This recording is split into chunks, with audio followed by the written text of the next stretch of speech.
So what is better than one tornado?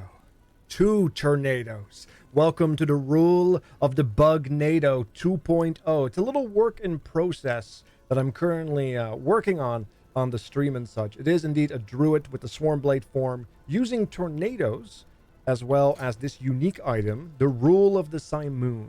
It states in its first modifier that it has a 30% chance to cast a stationary fire tornado at a nearby enemy on hit. Now, we are not doing any fire damage. We're still very much lightning based. And my mediocre gear right now is already seeing some very positive results. If we take a look at the actual skills, the tornado states that if you cast a tornado, nearby enemies get struck by lightning, and then we speed that up. And there's a lot of other benefits here as well, so there's additional damage and such, but it's really about frequent lightning strikes. And that's the source of our damage. So if we have additional tornadoes, it means additional sources of procs for this charged storm. Now, there's a little bit of overlap on the fire tornado that we create through the unique item, plus our own tornadoes, so we can have up to 3 tornadoes generating those particular wonderful charges. And it looks kind of something like this. As you can see, it gets very crazy very quickly. And this is without Maelstrom still. Let me crank up the Maelstrom so we can get Haste and Frenzy. There it is. And you can already see some, like, if you have a good eye, you can see some big numbers coming out. Lots of debuffs, 160 armor shred. Delightful. And the beautiful thing about this build is, and the reason why I decided to do this, is that the fire tornado can proc itself. If you keep a good eye out, you can see, there it is, the tornado can spawn itself due to its own charge hits. It can also spawn the totems, but the totems cannot spawn the fire tornadoes, which is quite lovely, because we can have up to 2 fire tornadoes active. There's a little bit of overlap, as I stated. It allows for some facilitated clearing that this build might lack compared to, let's say, a cold dot werebear, which is one of my favorite builds.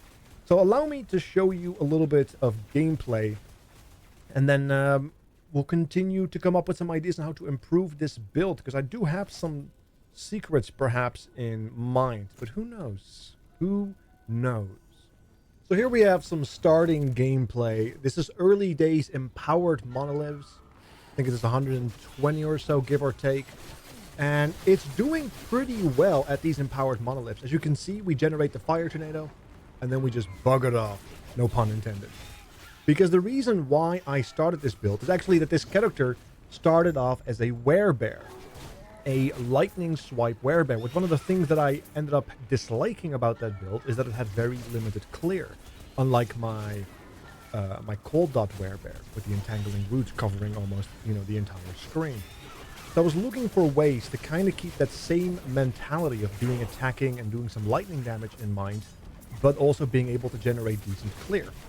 And that's when I stumbled upon the rule of the Simoon with the tornado build and the Bugnado build, because I was actually looking at spark charges first and such, which didn't end up working out too well so far, but maybe in the future, who knows.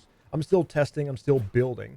But these tornadoes, they allow me to not only enhance my single target damage on stationary bosses, or allow me to continue to do damage to those bosses if I have to move out of a dangerous effect, like the undead dragon, whose names I forget, for example. The fire tornado keeps going with doing a lot of damage. And I can continue to clear with this, because the fire tornado will just keep nuking everybody who's still alive, while I can already move on, allowing me to do faster monoliths and keep clearing, because with the recent ambush edition, for example, you end up having to actually have to clear a lot of enemies before you can continue to do the actual objective, because if you don't kill, you don't get the objective to spawn.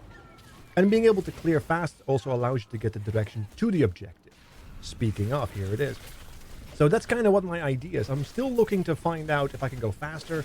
Of course, I'm looking to improve my defenses, because right now they are abysmal. But my damage is nice, and I wish to push it further. Also, the speed and the quality of life in general. I am toying around with the idea of a Hazelroot play, but I would have to find a way to justify losing my Maelstrom and Haste and Frenzy as a result.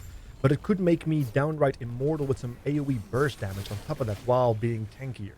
It's a delightful process. If you have some ideas, let me know. But otherwise, this is kind of what I'm working on. And I hope it has given you some inspiration. I'll see you guys on stream. I'm out.